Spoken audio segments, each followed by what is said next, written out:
So we're talking around Sustainability 101, the beginnings of the steps that you can take for sustainability on an individual level. My name's David Chapman. I'm a sustainability champion here at the University of Warwick. We're going to focus on some of the positive actions, or many of the positive actions you can do rather. Generally avoid the doom and gloom. There will be a little bit of the negativity towards the beginning, just to warn, just to give you a bit of background on why we need to do what we need to do. And then we'll discuss a number of the various options. But I will already caveat to say that it's not all even the simple options. I've tried to keep this within a time limit, and will be hopefully time for Q&A and discussion at the end where you can share your thoughts and ideas as well. So some of the background is that the IPCC, or Intergovernmental Panel on Climate Change, has said that we need to keep temperatures below 1.5 degrees to reduce the impacts of climate change. We're currently at about 1.1 degrees with on target for potentially 3 to 4 degree increase by the end of this century. So we've been told that we've got anywhere between 4 and 10 years left to halt the climate emergency. We're still going to hit 1.5 no matter what now. And there's even suggestions that it could be higher, but we need to limit that as much as possible. That 1.5% gives us a 50-50 chance of survival as a human race, one thing that tends to be missed out of news headlines. And the other thing that tends to get missed out is the fact that we are currently in a sixth mass extinction.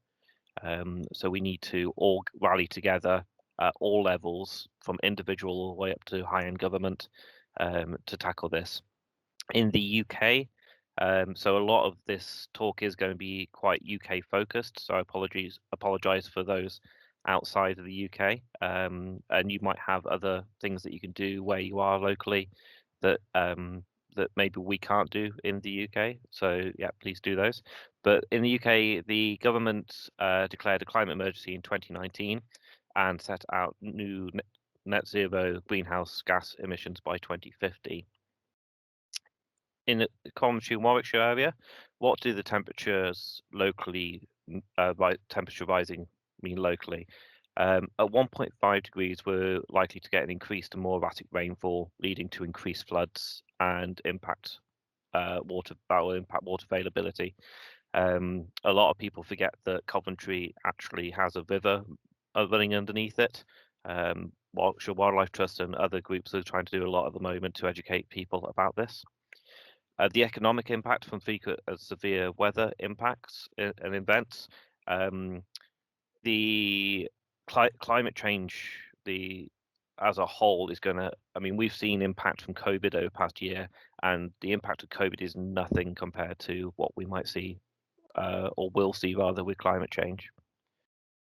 Increased droughts, threatening food security and water supply, hotter temperatures, so heat-related illnesses, and increased air pollution levels also affecting health. At 2 degrees, basically it's 1.5 increased, and as I mentioned, we're already on track for 3 to 4. Between 3 and 4 degrees, essentially sea level rises, London floods, and we end up with climate migrants from the UK coming further inland. So basically, a lot of things that we want to avoid. Oxford would become our new coastline, essentially. In the Coventry area, over between 2006 and 2016, we didn't see a lot of reduction in emissions. I unfortunately don't have the up-to-date data on that at the moment, but I'm sure it's gone down. I'd hope it has gone down a little bit, but I wouldn't be able to say for certain. And this is where some of our emissions are coming from. So we're seeing dietary and people starting to change their diets. Transport, there's been a 60% increase in journeys. We've got the incinerator in Coventry, which adds to a certain level of air pollution. We've got a changing manufacturing across the city. And then one of the things that is also being worked on by many people in the UK, at Warwick University, we signed the SDG Accord, and I know this has been looked at by Coventry Council as well, is the UN Sustainable Development Goals. So this is 17 goals, 169 targets to create a more peaceful, better, more sustainable world, essentially. So a lot to be working towards there. Just to explain some of the jargon as well, I will try and avoid the jargon as much as possible in this talk, and I think I'll do fairly well at that. But just to explain it, we've got zero carbon emissions. So this is where no carbon emissions are, or no emissions are made at all. Nothing is emitted. We then got net carbon emission or net neutral. This is the idea of balancing the books. So we can, however much you emit, you have to sequester by the same amount. So this could be through using technologies, or even better by using trees, which are currently our best technology against climate change. We've also got the carbon negative. So this is actually where you not only balance the books, but also sequester more carbon than you maybe emit. So you're going negative. This is something that groups like Microsoft are looking to do. They're looking to offset and go carbon negative on all the emissions they've ever emitted. And you've then got scopes 1, 2, and 3. So scope 1 emissions are from the generation of electricity. So I'll give you Warwick University as an example of that. We do have on-site generation to a combined heat and power system. So we burn natural gas, produce about 60% of our electricity on campus. Byproduct of that is heat, which gets transferred into water pipes and pumped around the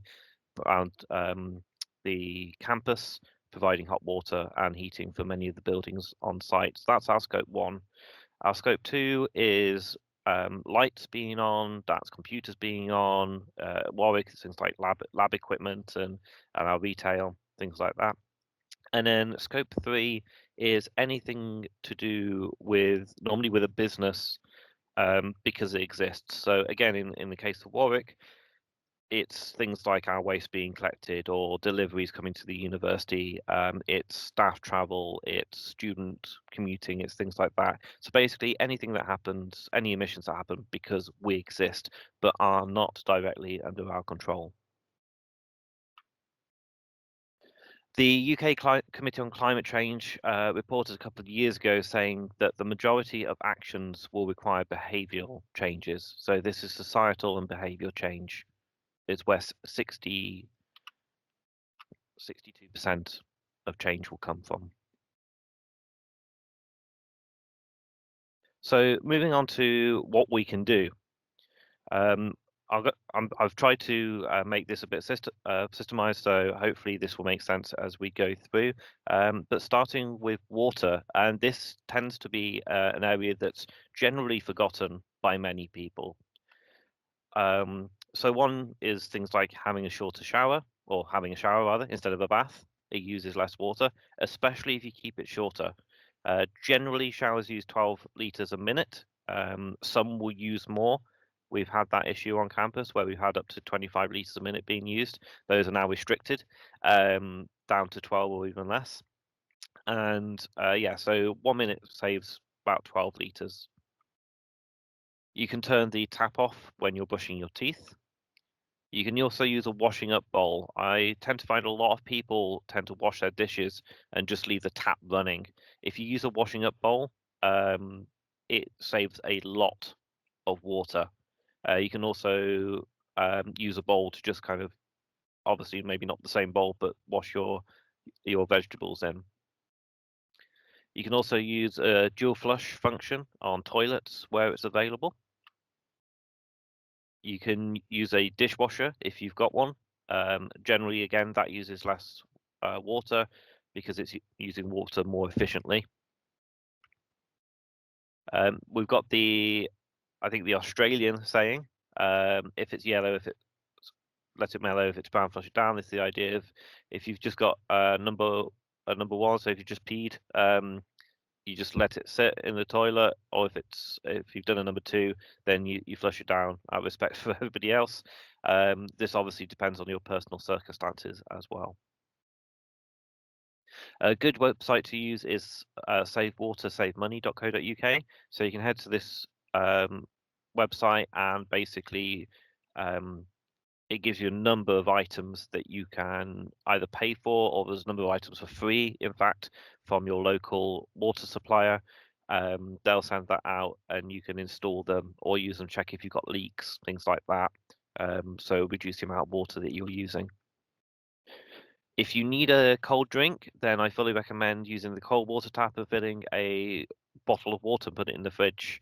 We really, really need to stop consuming plastic bottles of water. Um, the amount of water bottles sold across the country is ridiculous. All we're doing is paying between £1 and £2.50 for a plastic bottle. The water generally we can get for free. So it's in fact, if you think about it, you're paying more per litre than you would for petrol.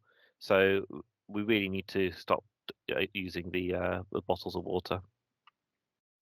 To help you do this, there's an app called Refill by City to Sea CIC, and basically they've got numerous points around the UK and beyond now on that app, so you can see where your local refill points are, anywhere you are. You can also add them as well, which is fantastic and very useful, so you can help other people do better. So moving on to electricity, this is the more common one thought about. So switch off at the plug and don't leave it on standby. Generally, leaving things on standby adds about 10% to people's bills. Using a lid on your pan, closing the fridge door. Don't leave the hob or oven on. I am a domestic energy assessor, but I used to go to people's houses a lot, more than I do now. And I did used to find people who kept their gas hob on, things like that, just to heat the house. It is a very inefficient way of heating a house, and it's also dangerous. So please use a boiler or heating where possible. Use energy efficient appliances. Many appliances now have the A to G rating. So go for A rated, A star on those ratings. It means you're using less electricity. It's saving you money in the long run, even if it's a bit more expensive when you're buying it.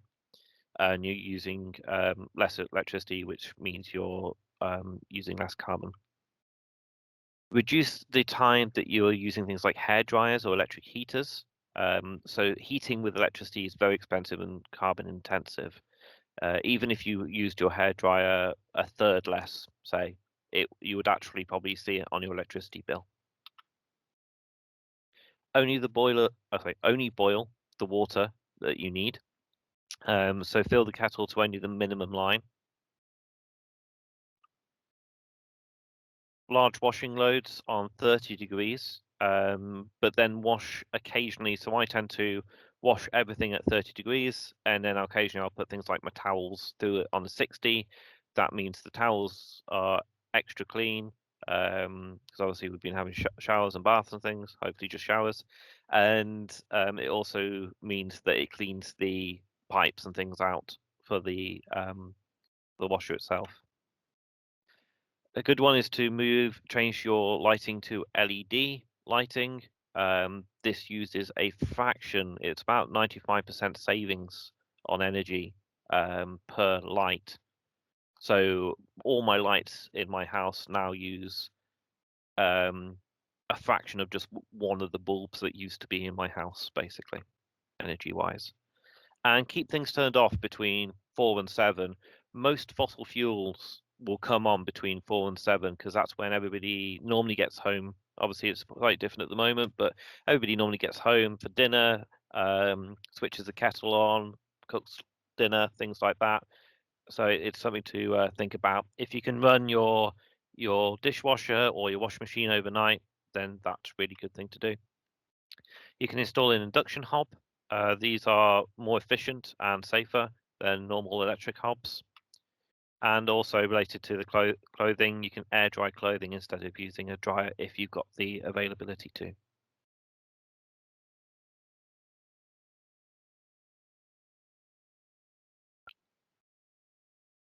Yeah, we've had another tip of using mugs to measure how much water is needed for a round of teas for your family.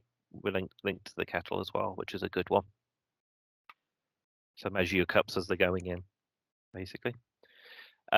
Heating wise, remember that heating is also connected to water. So if you're using water, if you're using a hot shower, you're also using your heating. You're also most likely burning gas or at least using electricity. So really think about that. Power showers certainly are the worst when it comes to electricity. They are by far the worst energy drainers of most things in a household. When it comes to things like radiators, a lot of people can install or have got installed thermostatic radiator valves. These are little valves on the one end with numbers, and you can turn up and down, change the heating, which means you can change the heating to suit in a room. I normally, if I get into a new area, a new house, I'll go and turn it to 3 and then go up and down. So normally up if you're maybe in a bathroom where you need the extra warmth, but then maybe down, say, in actually a bedroom, because normally you'd be in bed under covers, so you can turn it down a little bit in there. But you should be looking at about 18 to 21 degrees in a property in your main room. 18 for 18 to 19 for most people. 21 is normally is just for kind of the elderly or the very young. If you're higher than that, you really need to think about whether you need it that high. If it's a case of you're generally cold, one tip, and it's a rather unusual tip I know, is if you can eat ginger, apparently it helps with blood circulation. And yeah, I know people who've done that, and it actually means that they can turn the temperature down, funnily enough. Great excuse for eating gingerbread man. Boilers, you can use the thermostat and timer. If you're out during the day, especially during the summer, or kind of other times, turn your thermostat down, kind of have it so it's automatically turned down during the day, or even the boiler off during the day. I tend to set my boiler so it'll come on for a little bit in the morning. It'll be running at least over winter very low during the day just to keep warmth in the house, and then it'll go up for a few hours in the evening and then off again. One thing for anybody renting, we have the MEES, which is the minimum energy efficiency standards that came in about a year or so ago. Basically, if your house that you're renting is an an E or worse, on your EPC, which you can see on there, you can the EPC register. If it's E or worse, they shouldn't be renting it, or they should do a number of things to increase it to at least an E. I believe this is changing again in a couple of years to D minimum and then C minimum. So it's basically going up. You can also, as a private owned household, look at the EPC register because you'll most likely have an EPC done. And that EPC will give you some recommendations of improvements you can do to your home. The law has also given the ability to request energy improvements to landlords as well, so just so that you're aware. You've also, another thing to think about is insulation. So you can get loft insulation, wall insulation. You can even get underfloor insulation if you've got boards across the floor. They drop a net underneath and fill it with insulation. So basically, if you insulate the house, it'll become warmer over the winter, and it'll be cooler over the summer because it'll block the heat. So that's a fantastic thing to do. And you can also apply for ECO at the moment, which is the energy company obligation, to get things like new boilers, a certain amount of insulation, and other things as well. There's also radiator reflectors as well, which helps to kind of just reflect the heat into the room instead of just absorbing it into the wall. Very easy to fit. And draft proofing as well. So if you keep your doors open a lot, maybe close them, but also make sure you draft proofed the external things like windows and external doors. So we're going to have a look at waste now. This is a large area that we can all kind of influence. We need to think about things like prevention, reusing, recycling, but we need to try and stop at recycling. What we need to do is move to what's called a circular economy. And this is the idea that a finite number of resources go into the system. They get used to make various items, but then those items are reused, they're shared, they're maintained, they're fixed, they're upcycled, they're demanufactured and remanufactured, they're if it's biological, it's put through things like anaerobic digestion and used to make biogas, which can be used for energy, and also fertilizer and things. Ev Basically keeping as much in the system as possible before we have to get rid of it. But the amount of stuff that would have to get rid of at the end is incredibly small. So one of the main things that I find is people aren't actually fully knowledgeable of what goes into which bin. This is confusing as it does change depending in which part of the UK you're in.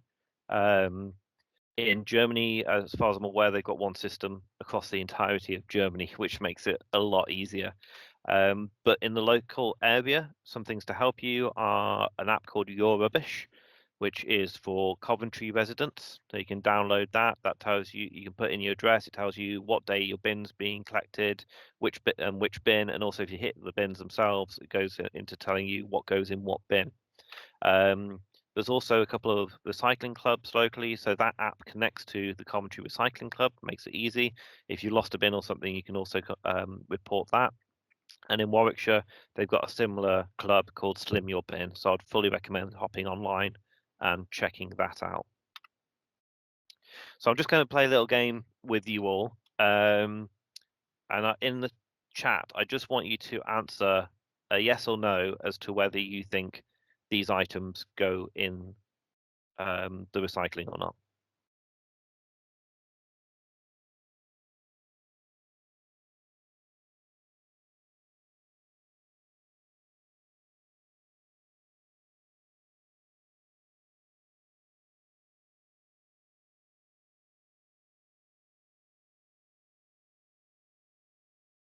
Okay, so we've got a couple of no's, a yes. So the answer is no. It doesn't go in recycling. Paper towels are basically the end use of paper. The fibers aren't very strong, so it can't be recycled. Generally, as well, or at least in Coventry, it needs to go in the general waste. We can't put it in the food waste bin, but in Warwickshire, you can put it in the food waste bin, apparently. How about crisp packets? Can you recycle these?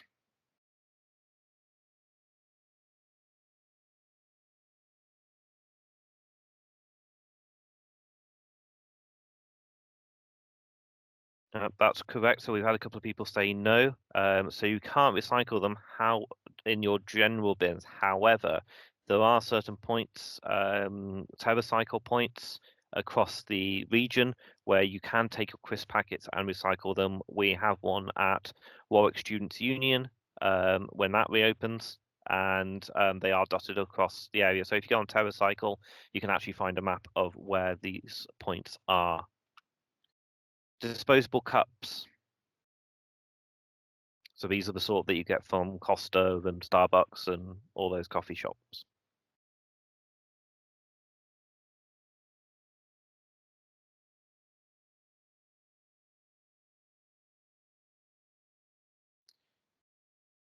That's correct. So generally these are not recyclable. In your bin, basically they've got plastic lining on cardboard. It's really hard to get apart.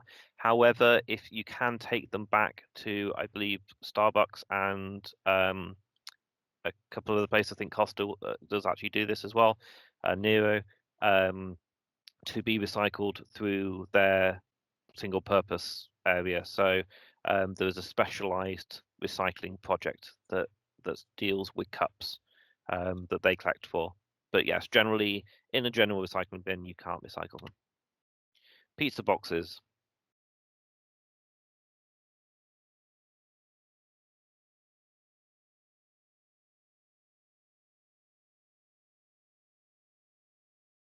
Okay, so we got a couple of no's. That's correct. The grease on the cardboard makes the basically means that the cardboard recyclers won't take it. However, if you do have some cardboard on it, sometimes the lid is free from contamination, so you can rip the lid off and recycle just that bit. How about Tetra Pak? So that's things like orange juice cartons and things like that. Just been asked if, how about with pizza boxes if you wash them? No, even if you wash them, they won't take them because they'll still have the grease on them.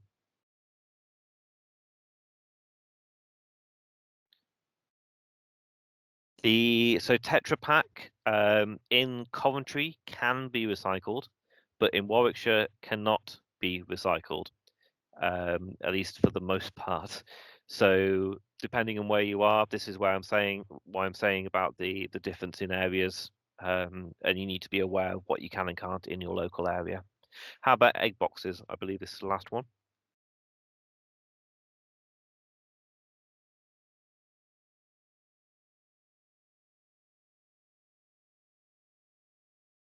Okay, we've got a couple of ideas on this. So generally, egg boxes can't be recycled. If you actually look at them, most of them are essentially squished paper towels, or squished together. Some egg boxes are cardboard and can be recycled, but you can also put them in your compost bin too if you have one to be composted, and it'll biodegrade in there with the compost. So as I said, we've got different systems. Coventry White Campus is the same as Coventry system.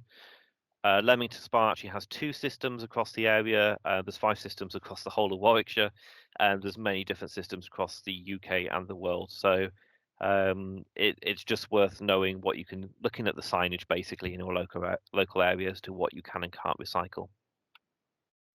I will just mention as well on that regarding plastics. Generally, I'm not sure what the rule is for Warwickshire, but certainly in Coventry, you can recycle plastics 1, 2, and 5. So if you look on your piece of plastic, you'll see the little recycle arrow, recycle triangle, and a little number in there. So that will tell you whether it can or cannot be recycled. So looking at prevention and reducing, obviously the best way to prevent waste is to not buy anything, is to not generate the waste in the first place. We've also got to think about whether we should be printing or not. If you're doing things digitally, do you need to print paper at work or at home? If you are printing, then think about refillable inks for the printer, so then you're not throwing away the cartridges. Thinking about packaging generally, this is a big struggle at the moment. A lot of businesses are struggling to get packaging for their products. But if you can buy items without packaging on, then all the better. Also, things like single-use plastics. So where you can essentially cut these out. So if you're just going to use it once, that's a single-use plastic essentially. I'm not talking about things like laptops or chairs or things where we use them again and again. And also remember about flushing. So when it comes to flushing, this is back to water a little bit, but you got the 3 Ps, the P, the poo, the paper. Only flush the 3 Ps. Do not flush anything else, including your goldfish, your makeup wipes, tampons, sanitary pads, anything. It basically just goes down the toilet and creates what's called a fatberg, and it costs millions to get rid of them. Makeup wipes do have a tendency to stay flushable. That's great, but they tend to not be flushable, in the sense of they will flush, but they won't decompose. I met somebody from Severn Trent a couple of years ago who'd had a makeup wipe in a jar of water for about a decade to that point, and it looked like he'd just put it in there. We also need to look to swap items, swap things like swap clothing. If you don't need it anymore, think about just giving it away, maybe donating it. Making use of the various Facebook pages that we've got in the area and things like FreeCycle and Gumtree. Avoid giving unwanted presents. So on this, I'm thinking kind of secret Santas potentially. Could you give an experience, or could you maybe give some money to a charity on somebody else's behalf, something like that? And just generally cut out the tap during holidays. Kind of, do you need to send cards? Could you send an e-card?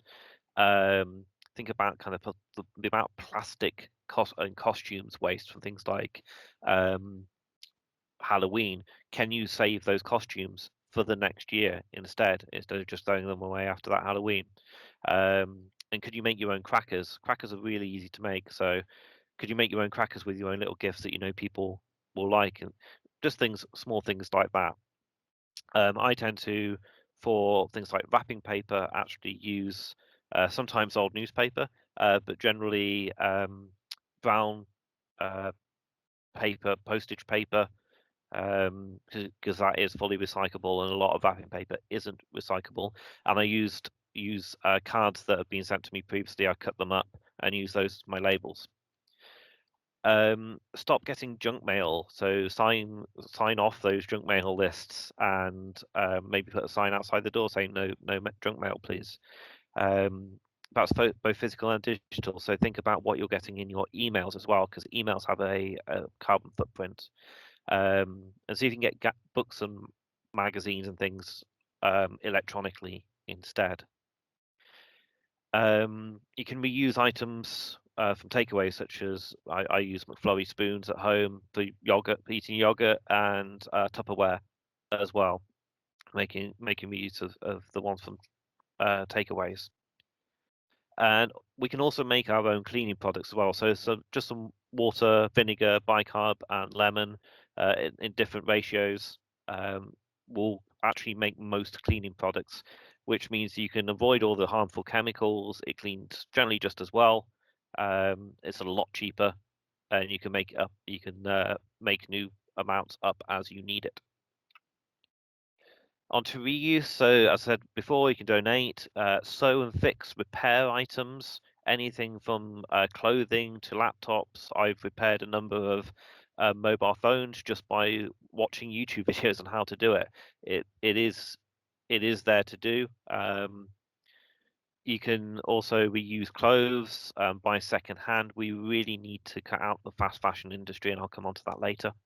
Bags for life. Make sure if you use in canvas bags, they need to be used 50 times or more to actually be carbon efficient.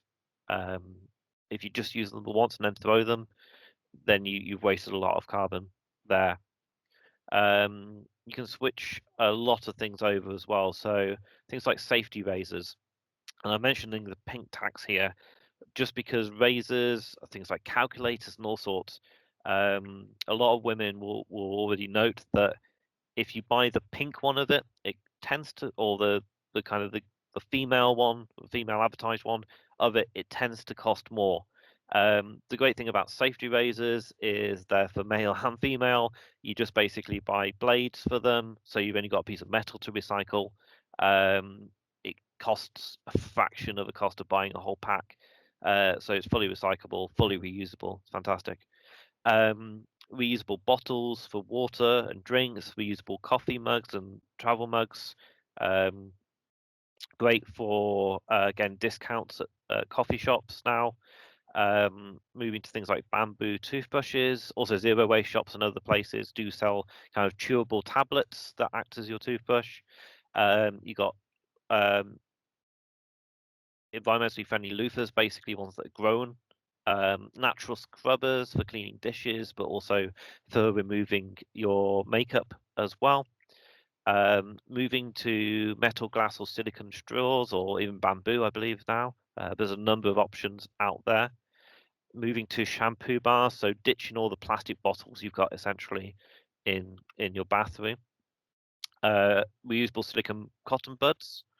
You can also switch to just plastic-free cotton buds. That's a great start. You can refill bottles at places like Heaven on Earth in Earlsdon, for instance. So you can refill things like washing up liquids and things like that instead of buying more bottles. That's if you haven't already made your own.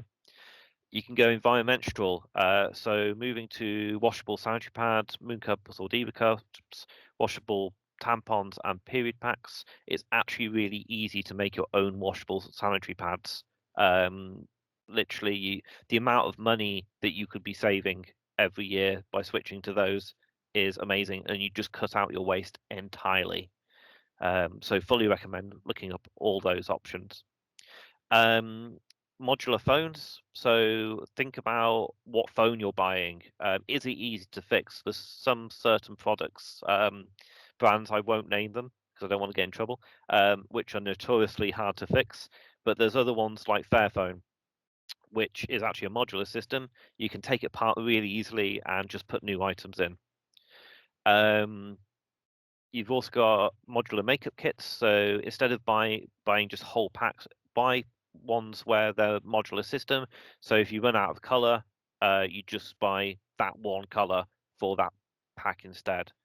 Um, there's various places out there that do sustainable clothing and things like compostable shoes, so that they don't obviously compost while you're wearing them, but if you do put them in a compost bin at the end of life, they will break down. You can also do things like make your own laundry powder out of conkers. I have checked this. This is actually true. And also, if you're running an event or something, you should even use things like reusable pop-up banners. So they just switch to vinyl or even cardboard pop-up banners as well. Um, we move on to recovery. Not so much to do with the individual, but any food waste, a lot of food waste that we send out is put through anaerobic digestion. So it's turned into energy and heat. Um, we've also got composting, but the thing that we really need to avoid is putting food waste and things into the landfill, because that creates methane, which is just released into the open. Methane is anywhere between 23 and 30 times more potent than CO2. It doesn't last as long, but it does more damage. Um, we've also got the recycling. So think about where your electronical waste is going. Even cables can be really hard to break down. I admit I'm one of those people that tends to keep cables even if the item's dead, for for use on other things, and it does come in handy a lot of the time. Um, but yeah, think if you've got electronic items, don't just chuck them in the recycling. Don't just chuck them in the waste. You need to take them to the tip or somewhere else that will take, say, mobile phones, for instance, and things. There is a lot of rare earth materials in there that they can extract out and use to make other things. I mentioned TerraCycle earlier. They do all sorts of things, so I fully recommend checking out the TerraCycle website. Linked to the TerraCycle website is actually a group on Facebook called Commentary Recycling Crisp Packets and Extras. So this is, I believe, a family who just have a load of bins outside their property, basically, and for all the different TerraCycle collections. And there's also a lot of specialist recycling locations locally for things like medication, pens, glasses, batteries, bars, beauty products, all sorts. I'm aware of time, so I apologize if I'm speeding up my speech. But yes, recycling should be your last option. I know it can be a bit harder to get things recycling or to mend it or something, but we all need to make the effort and stop just wasting our items. Some other things to think about is issues around biodegradables. There's a difference between plastics, biodegradables, and compostables. Biodegradables aren't always necessarily great. They do still take a long time to decompose. Um, I also wanted to mention a couple of Facebook groups. So got Commentary Warwickshire Zero Waste Group, Journey to Zero Waste Birmingham, and Journey to Zero Waste UK. These are fantastic Facebook groups for finding out what you can switch to. They're really friendly, and it's yeah, they've got all sorts of ideas on there. It's amazing.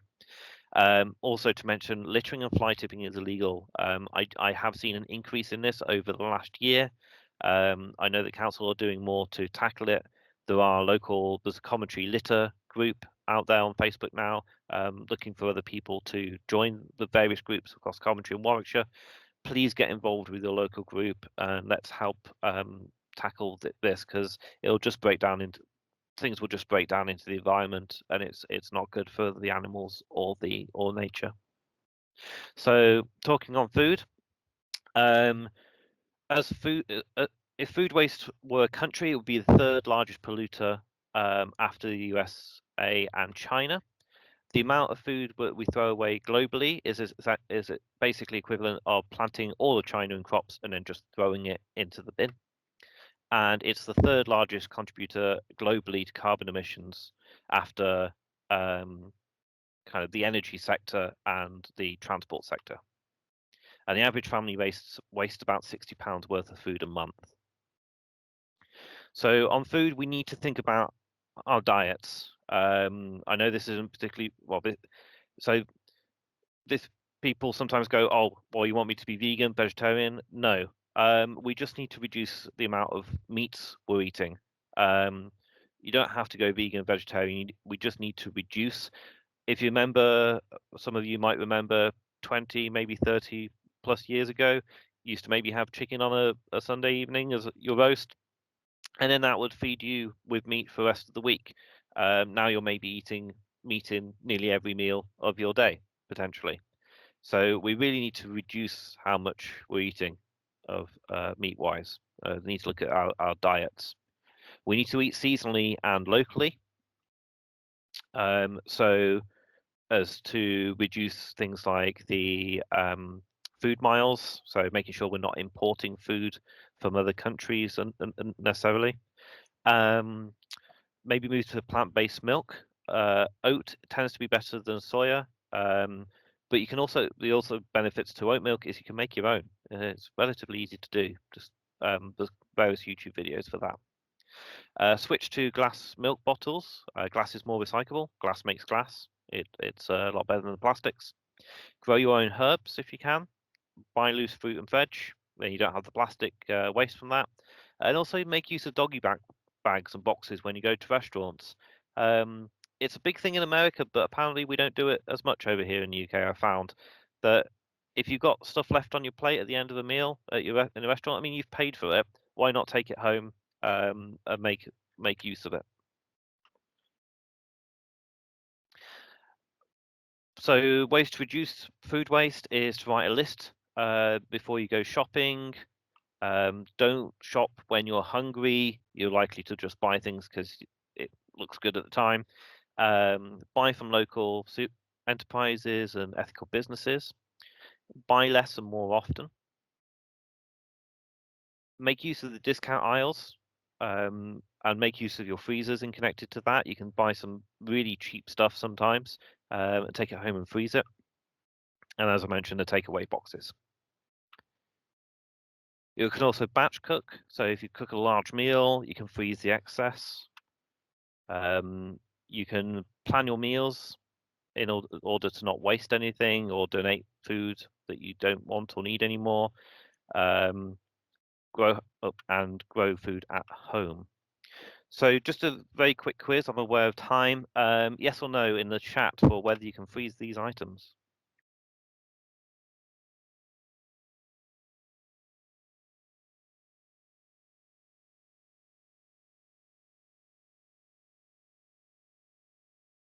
Yep, so that is a yes. You can freeze milk. Can you freeze bread?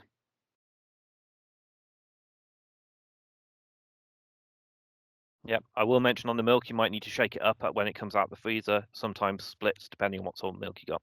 Bread, yes, you can freeze. How about cooked meals? Might have given away the answer just then, but yes, you can freeze cooked meals. Eggs, can you freeze eggs?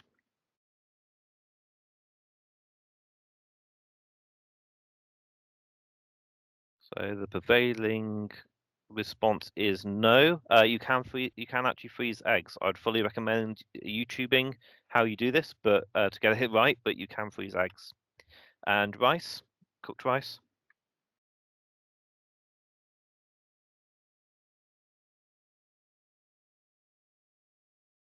Yep. So there seems to be agreement that you can cook rice. You can freeze cooked rice. You can. You just need to let it cool a bit and then put it in the freezer. But yes, you can freeze it. You can essentially freeze all foods, everything. Potatoes is a little bit of a curveball in that you need to cook it for about 7 to 8 minutes before you put it in the freezer. Otherwise, it'll turn to like a black mushy mess. Other than that, you can still freeze it. But please do Google how to do it safely on all foods. It's great at saving food. Something else to highlight is labels. So sell by and display by. You can ignore these. These are not for you. These are for the businesses. Best before, a suggestion that the consumer eat the item before that day. Doesn't mean it's necessarily bad after that day. If you give it a smell test, look and see what color it is and what it's supposed to be. Basically, just use your common sense. But a lot of the time, the best before is still perfectly fine after the best before. The use by, however, is the date that you do need to use and eat the item by. Otherwise, you're likely to become sick from eating it.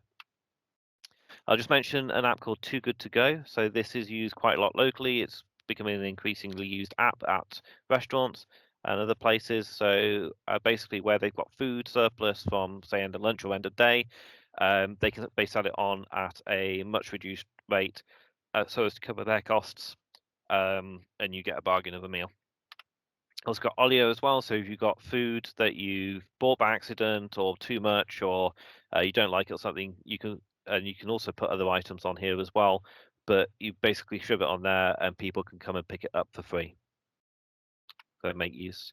Some of the local businesses that do zero waste shops. So there's Green Unicorn over at Fargo Village. There's Zero. There's Core, Coventry.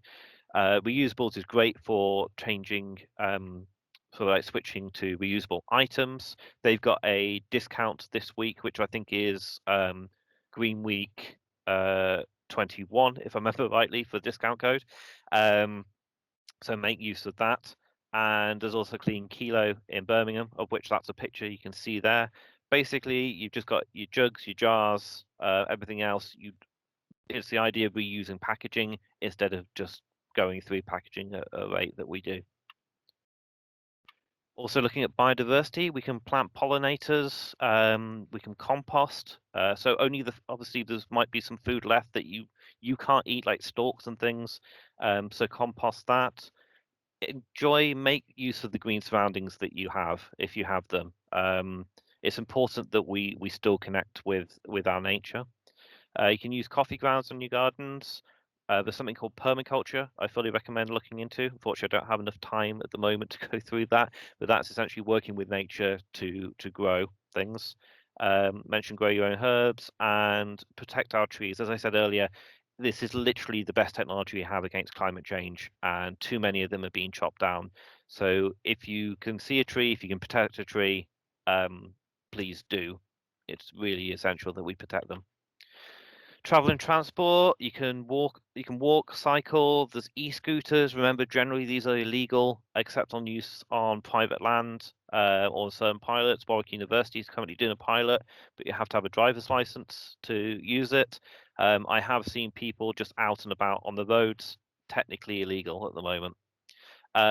Also make use of trains and buses where you can, and car share as well. If you're wanting to make a difference locally, I mentioned litter picking, I think earlier.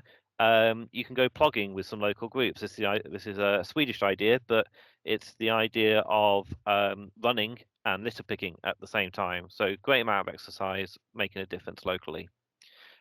Drive more efficiently. So don't use your brakes all the time. Just kind of if you can coast, make sure you're in the right gear. There's a number of websites which give you some fantastic hints on how to drive more efficiently. Don't idle cars as well. So air pollution, massive thing. Coventry has a high air pollution rates, especially, but it's found to be the killer of 1 in 8 Europeans. We might have left the EU, but we are still European. So yeah, we are within that stat. And another thing is around education. So we all need to. It's great that you are all here, listening to me. Thank you. But we all need to continue to educate ourselves on what we can do and the issues. Obviously, there's many YouTube videos. There's various shows. If you just type in eco on Netflix, it comes up with some great programs and movies. You got including David Attenborough's witness statement, which is on Netflix and iPlayer. I fully recommend watching that, and on the other streams as well. There are a few. You can buy DVDs. There's books and ebooks. Things like How Bad Are Bananas and the Drawdown Project have a book as well. There are all sorts of books to read on this. It is obviously a huge issue, and there's a huge range of topics. I fully recommend, and I know that I've covered a lot in here in this talk. Don't try and take it all on in one go. Do it, maybe start in your bathroom, for instance, and sort your bathroom out and go from there. Otherwise, it can occasionally seem too much. Look at what courses you take. There's plenty of free online courses. The Ellen MacArthur Foundation is doing a course coming up soon, so you might want to look at that on circular economy. Look at what events you can go to, like this one, and we've got about 50 odd events throughout this week that you can get involved with, so please have a look on the website for those. Also things like your careers. Can you shadow people, volunteering, internships? How can you get involved? And then on to purchasing. Think about whether you need it. Can you buy locally? Get rid of packaging, as I mentioned. Rent or borrow an item. Do you only need it for a couple of weeks? Could you do it that way instead of buying it and throwing it away? Buying secondhand, where possible, getting items that can be refilled. If you've got items that need batteries, then buy rechargeable batteries so that you don't go through numerous batteries. Don't buy multiple items and then just send them back. I see a lot of people doing this with things like ASOS and Boohoo and things. They'll buy 5 or 6 items of different colors and sizes just to see which one fits them and then send all the rest back. The amount of transport and carbon emissions from doing that is ridiculous, and the amount of emissions that just went into making those items in the first place is outstanding. Is crazy. So yes, please do think more about when you're buying that sort of item. Buy in bulk where you can, buy ethically, and also think about what gifts. So I mentioned this earlier. Just think about what gifts you're giving to people. Can you buy more ethical gifts or something that people need, or maybe something from reusables where that kind of help them switch over to a more sustainable lifestyle. Fast fashion, I mentioned this earlier, but it's the 4th largest polluter. The cotton industry alone has wiped out the Owl Sea, and we've gone from 4 seasons to 52 seasons. The amount of emissions and resources and waste that come from the fashion industry is amazing. We do need to think more about making our own items, fixing them, getting them secondhand, questioning whether we need to buy them in the first place, or are we just buying it because we're online late at night and just feel like it. Can we buy more ethical clothing? So there's groups like Patagonia, which produce that sort of thing, and other places like that. Also use websites and apps like Good On You. Good On You is fantastic for finding out whether your clothing brands are good or not. So fully recommend going on there and seeing who's being a good brand or not and how much they're doing. Refashion, Pre-Loved, Depop, all great for buying secondhand. A lot of people upcycle clothing and sell it on those sites as well. So some of the local groups, I'm just going to list these. There are so many local groups who get involved with. It's fantastic. Go and get involved. There is so much to do. So many people trying to do good things in a local area, and the more people that do them, more people that work towards them, but faster that we can move along. You can also talk to your friends, parents, families, partners, lecturers, departments at university or in your jobs, and just politely question why they're doing something, because occasionally they've just not questioned it themselves. Share the steps that you've taken with others. Voting is a major one, whether you're voting in SU elections or local elections. We got the mayoral hustings this week. for the mayoral elections in May, the national elections. We need to vote for the people that will make the changes that we need to urgently see in the next few years. There's also the idea of Skillshare. So I mentioned YouTube and watching things to learn things on YouTube, but there's also things like Commentary Time Bank, where you can donate your time and get other people's time to learn how to do various things.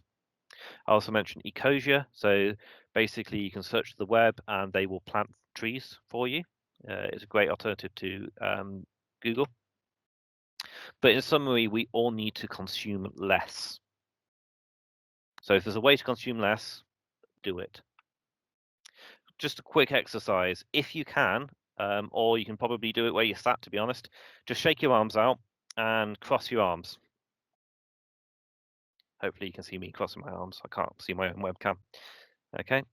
And then shake them out and then cross them the other way. Okay. And then shake out again and cross the other way again. So I'm going to guess that a lot of you struggle to cross them the second time, but maybe a bit easier the third time.